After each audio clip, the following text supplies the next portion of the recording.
আমাদেরকে হিসাব করতে হবে কমারি, চন্দ্র মাসের হিসাব, ইংরেজি মাসের হিসাব না, আরবি মাসের হিসাব। ক্যালেন্ডারে বাংলা, আরবি, ইংরেজি দেয়া থাকে, আপনি সেখানে দেখে নেবেন যে এই নিসাব পরিমাণ সম্পদের মালিক আপনি কোন মাসে হয়েছে। নাম্বার 1, মাস আরবি নির্ধারণ করবেন বছর হিসাবে।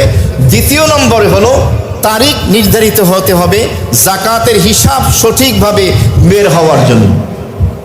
কারণ আপনি গত বছর জাকাত দিয়েছেন পহেলা রমজানে, এবছর আপনি জাকাত দিলেন 5ই রমজানে, তাহলে জাকাতের হিসাব যদি আপনি নির্ধারিত মাসের নির্ধারিত তারিখে বের না করেন, একটু গরমিল হতে পারে। জাকাত আগেও দেওয়া যায়, পরেও দেওয়া যায়, হিসাবটা নির্ধারিত মাসের নির্ধারিত তারিখে হতে হবে। কারণ 1-2 দিন কম বেশি হলে আপনি 50,000 টাকা শপিং করে ফেললেন, খরচ করে ফেললেন, ওই টাকার কি জাকাত দেওয়া হলো?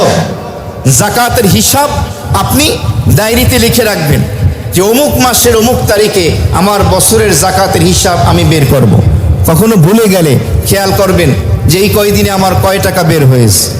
ওই মাসের ওই তারিখে আপনার ব্যাংকের অ্যাকাউন্টে, আপনার পকেটে, মানিব্যাগে, বিকাশ, রকেট, যত জায়গা আছে আপনি যা পাবেন, আপনার নিজস্ব স্মরণ আছে কিনা, গহনা আছে কিনা। নারীর হিসাব আলাদা, পুরুষের হিসাব আলাদা। একজন আরেকজনের জাকাত দিতে পারবে অনুমতি দিয়ে বা অনুমতি নিয়ে।